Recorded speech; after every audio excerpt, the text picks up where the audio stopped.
Hi, it's Mark from Top Local. We're here with Bernie Pawlik. Pawlik Automotive in Vancouver. Vancouver's best auto service experience. 18-time winners of Best Auto Repair in Vancouver as voted by their customers. How are you doing this morning, Bernie?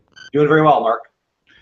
So we're going to talk about a bit of an unusual vehicle for your shop so far. Anyways, a 2012 Ford Transit Connect electric van. What was going on with this vehicle? Well, this vehicle wouldn't start. When you put the key in the vehicle, you turn it on, and then there's an actual start position, much like a gasoline-powered car. You actually turn the key to the start position, and when it works, the gauges jump up, and you can hear little motors and things whirring in the vehicle, and that's basically when the vehicle is actually ready to drive. I don't know if you can call it the starting mode, but it's the readiness mode. So it wouldn't go into that mode much of the time. So it wouldn't start, which would be a pretty big problem for any vehicle, but I'm sure for an electric vehicle, it's kind of unusual. What was going on? Well, it's just a matter of trying to diagnose and figure out what it is. So what we found in the end, I'll just cut straight to the chase, that there under hood, there's a battery, just like any regular gasoline-powered car. There's a small battery. It runs the accessories. It's kind of like the starting battery.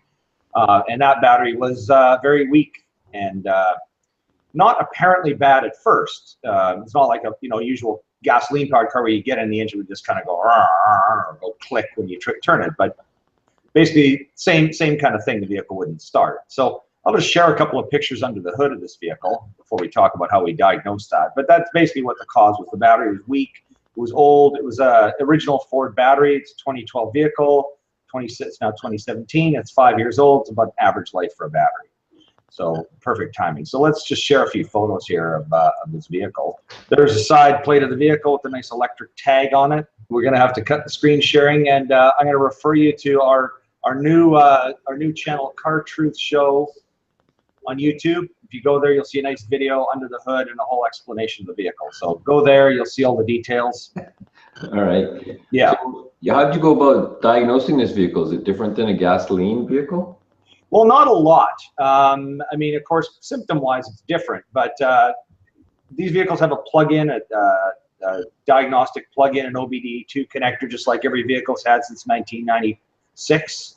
And I mean, fortunately, they haven't changed that because they may not require it, seeing as there's no emission testing to do in this vehicle. But nonetheless, it has that same connector, and we plug it in and hook up our scan tool and look for codes and things. So, of course, there isn't an engine module in this vehicle like a gasoline-powered engine, but it's worth looking. So what we do is scan the whole vehicle, look through codes, and it's interesting that the clue for this problem actually came from the anti-lock brake system module of all things, where it said low battery voltage code. And I'll be honest, it took a little bit of figuring, to go, okay, what's actually causing this? And there's communication error codes throughout the system. There's computer modules. Any modern vehicle, there's computers that talk to computers, and if one of them isn't working properly, there's a communication error, the vehicle won't start. And that's exactly what there was in the ignition key module, was a communication error. So anyways, through testing further, realized the battery was dead, and that was a problem. So that's basically the diagnostic is similar. It's just a bit of a learning curve. So you don't see too many of these vehicles on the road. I can't remember seeing any of them, honestly. How reliable have you found that they are? Well, I can't say I'm an expert on these vehicles, because this is the first all electric car we worked on in the shop, which is kind of exciting because I mean there's getting to be more and more of them every day on the road. But I meet people who own them. I don't hear a lot of complaints about them. I look online to see what who's complaining about them. Are they really are there problems with them? And they don't seem to be a lot. And I think these are the kind of things we're going to see. I mean, we see this with Priuses as well, where this little starting battery won't allow the car to start. So I mean, really overall, the car should be quite reliable.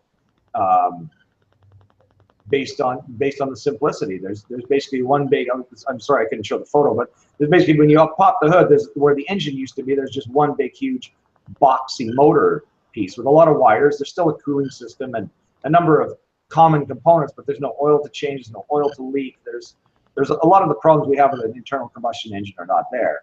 There will be similar other problems with electrical items, and who knows over time what those will be, but overall, I think they're going to be very reliable. So there you go. If you're looking for a place that is rapidly gaining experience in electric vehicles. The guys to see in Vancouver are Pawlik Automotive. You can reach them at 604-327-7112 or check out their website, pawlikautomotive.com. You can check out our fantastic YouTube channel. Just search for Pawlik Auto Repair on YouTube. Or, as Bernie alluded to, our new Car Truth Show you can also find that on YouTube or at cartruthshow.com. Thanks, Bernie. Thanks, Mark.